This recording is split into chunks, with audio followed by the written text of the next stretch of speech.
ವ್ಲಾಗ್ಗೆ welcome ಅಂತ ಹೇಳ್ತೀನಿ. So ನಾನಿವತ್ತು ಮಲ್ಲೇಶ್ವರಂ ರೈಲ್ವೆ ಸ್ಟೇಷನ್ ಹತ್ತಿರ ಇದ್ದೀನಿ.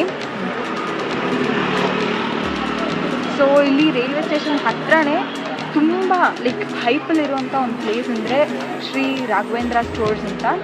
ಸೊ ಇಲ್ಲಿ ನಾವು ಇವತ್ತು ತುಂಬಾ ಹೈಪ್ ಆಗಿರುವಂಥ ಇಡ್ಲಿ ವಡೆ ಮತ್ತು ಶಾವಿಗೆ ಬಾತ್ನ ಟ್ರೈ ಮಾಡೋಕ್ಕೆ ಬಂದಿದ್ದೀವಿ. ತುಂಬಾ ಕ್ರೌಡ್ ಇದೆ. ಸೊ ಎಲ್ಲರೂ ಇಲ್ಲಿರೋ ಇಡ್ಲಿ ವಡೆ ಹಾಗೆ ಶಾವಿಗೆ ಬಾತ್ನೇ ತುಂಬ ತೊಗೊಂಡಿದ್ದಾರೆ.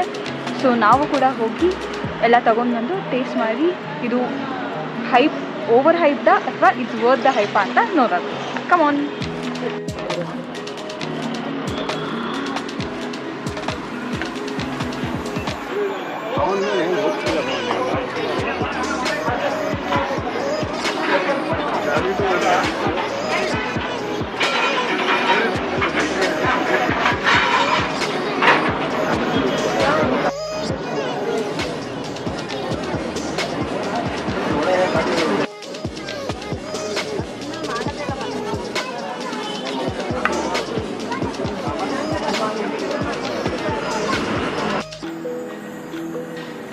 ನೋಡ್ತಾ ಇದ್ದೀರಲ್ಲ, ಇವಾಗ ನಾನು ಇಡ್ಲಿ ವಡೆ ಹಾಗೆಯೇ ಶಾವಿಗೆ ಬಾತ್ ತೊಗೊಂಡಿದ್ದೀನಿ. ಇದೆರಡು ಇಲ್ಲಿ ತುಂಬಾ ಹೈಪಲ್ಲಿರೋವಂಥದ್ದು. ಸೊ ನೋಡೋಕ್ಕಂತೂ ತುಂಬಾ ಸಖತ್ತಾಗಿದೆ. ಸೊ ಲೆಟ್ಸ್ ನಾಟ್ ವೇಟ್, ತಿಂದ್ಬಿಟ್ಟು ಹೇಗೆ ಅಂತ ರಿವ್ಯೂ ಹೇಳೋಣ.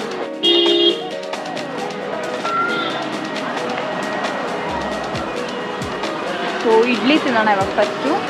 ಚಿಯರ್ಸ್.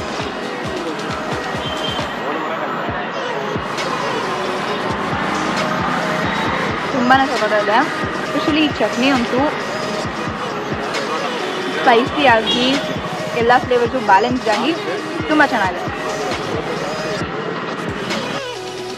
ಇವಾಗ ವಡೆ ಟ್ರೈ ಮಾಡೋಣ. ತುಂಬಾ ಕ್ರಿಸ್ಪಿಯಾಗಿದೆ. ಸೊ ಚಟ್ನಿ ಜೊತೆ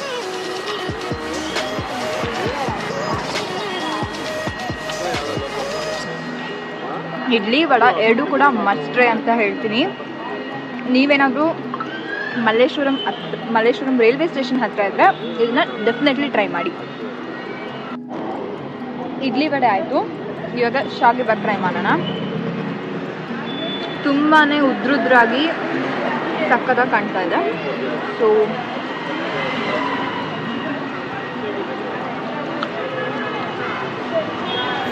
ಚೆನ್ನಾಗಿದೆ friends.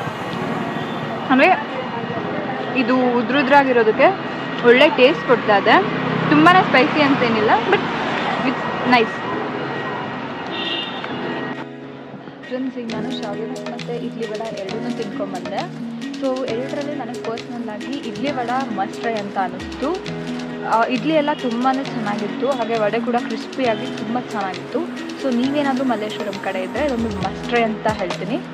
So this was my review on Shri Raghavendra stores. So ನನ್ನ ನೆಕ್ಸ್ಟ್ ವೀಡಿಯೋದಲ್ಲಿ ಮತ್ತೆ ಸಿಗೋಣ. ಬಾಯ್.